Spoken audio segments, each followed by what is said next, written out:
So the frequency that you're in is addictive. This is why it is seemingly challenging to get out of the same things that kind of keep playing out in life. And this is for everybody, right? Their nature is to be addictive. Let me explain what that means. So when you have a frequency of, let's say, struggle, right? You feel like your life is really difficult. You feel like you're constantly struggling.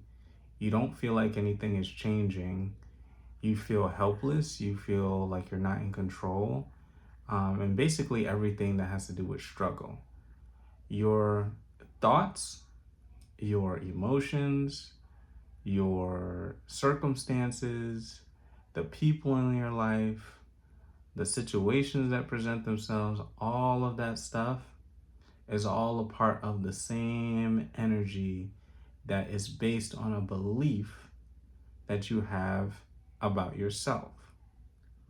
Now, identifying what the core belief is the hard part. Identifying it and then learning to reprogram that is the part that is challenging for people. But all of this stuff that you're experiencing when you feel like you are in a state of struggling, it is all related to the same energy. All of that stuff is all energy pointing in one direction. So you have to essentially either stop yourself from falling into the flow of that, right? Because you're already in the frequency, right? It's a repetition. It's been a recurring thing for you this far. So you're already in the frequency. So you're already with the current of it. The same repeating stuff happens. That's what a frequency is, something that is repeating.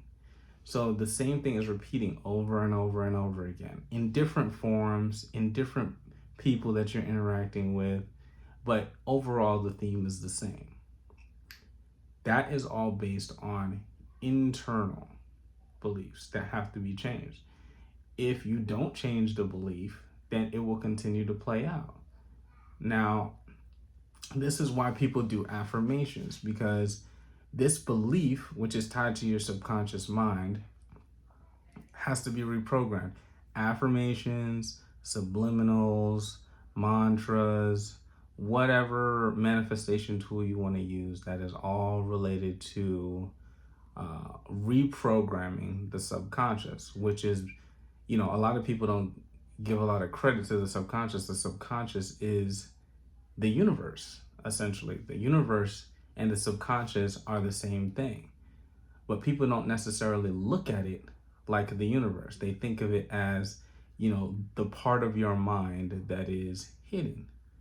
If you are aware of Hermetic principles at all, there's a principle, I think it's the first one, that says the universe is mental.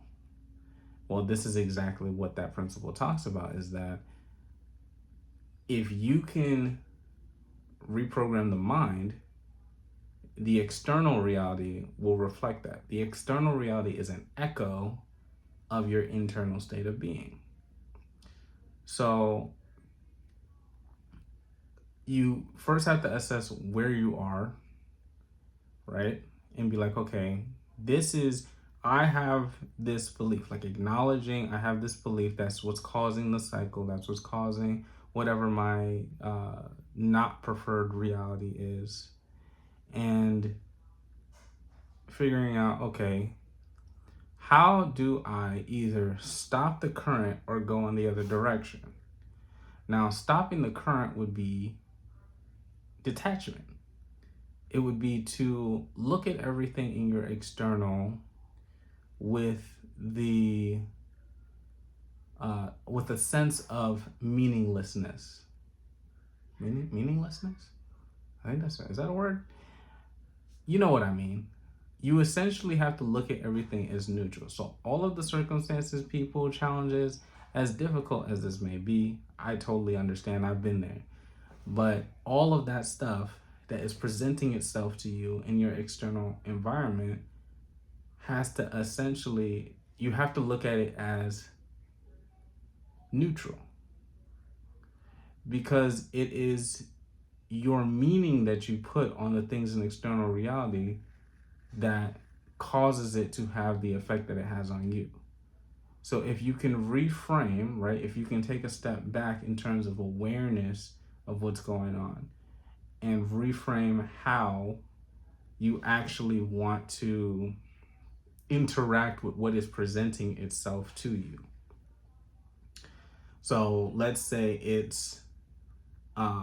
let's say you get hit with another bill, right? Nobody likes a bill. I think that's a pretty relatable example. So you get hit with another bill, and the bill is, something outrageous, right? Something you don't currently have. You could look at it as, damn, I got another bill. I don't know how I'm gonna pay for this. There's always something going wrong, yada, yada, yada. Like when you start having that kind of inner dialogue of complaining about this thing that presents itself externally to you, that's going to cause you to jump back into a cycle, right? A cycle that you're already in. The way that you would want to look at it in order to stop the cycle and stop the flow of energy in one particular direction is telling yourself, my inner state is the only thing that matters, not my external reality. And when I say that, it's a little bit of a play on words. I think Bashar said something similar to this, where he had mentioned that your internal state of being is the only thing that matters.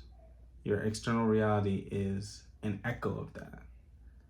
So if you can control the internal state by looking at the thing and remembering, okay, what I'm seeing is not really real. It's only real if I put meaning behind it being real. It has no meaning until you give it meaning. So if you can stop yourself from giving meaning to things that you don't prefer, then a lot of the times those problems that present themselves will dissolve. I read, what was it? Eckhart Tolle's book, The Power of Now. And he said something in that like really stuck out to me. He was like, the problems that present themselves in our life, if you really look at it, is it a now problem? Are you faced with the problem right this instant, right? Is the bill collector there in your face like, hey, we got a problem? You know what I mean? If not, then it's not really a problem right now. It's a problem that exists either in the past or in the future, right? A problem that you're looking at like, oh man, this thing from the past is really upsetting. That's not a now problem. That's something that you're hanging on to. And then on the flip side, when something is in the future, right, that bill you're anticipating or whatever, that's not a now problem, because it's something you're thinking about in the future. You don't know exactly how it's going to play out. And the more you let go of being attached to the problem, the more room you make for the universe to kind of step in and help you dissolve it, help you solve it. And this honestly takes a lot of training, because we're wired to believe that, especially when everything is reinforcing itself, right? The situation, circumstances, feelings, this is why I said it's addictive. All of this stuff is reinforcing itself, and we're wired to believe it, to actually believe that we're struggling and that we don't have anywhere to go. I explained on my TikTok that, a belief is like a gravity well.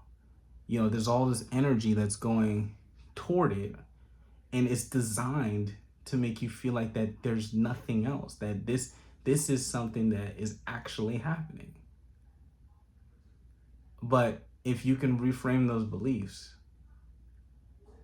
you can really shift your circumstances, the external circumstances, because your external is a reflection of your internal state of being. So I hope that this explanation is helpful for somebody out there. I've been through it. So I know what it's like to feel like my back is against the wall, feel like I'm trapped, like there's nowhere for me to go. And through those feelings, I reached a state where I had no choice but to feel all of the feelings that were presenting itself to me. And through the feeling, through the processing of those emotions, it took me on the other side of it because I had nowhere to go. I was cornered. So I was just like, I have no choice but to feel it. Because what I was doing was essentially being like, okay, like what I was scrambling to try to figure out a solution, and nothing was working. Nothing was working. So that was the universe in a sense saying, hey, there's nowhere for you to go. You're gonna have to process this. That's how you're gonna break free, is by processing it.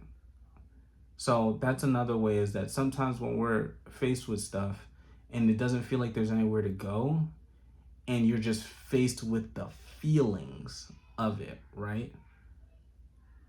Then you have to allow that to process, because by processing it, you'll get on the other side of it and you'll realize it's not as scary as it seemed. But yeah, thanks for listening to however long this video is. I appreciate you guys, and I will see you later.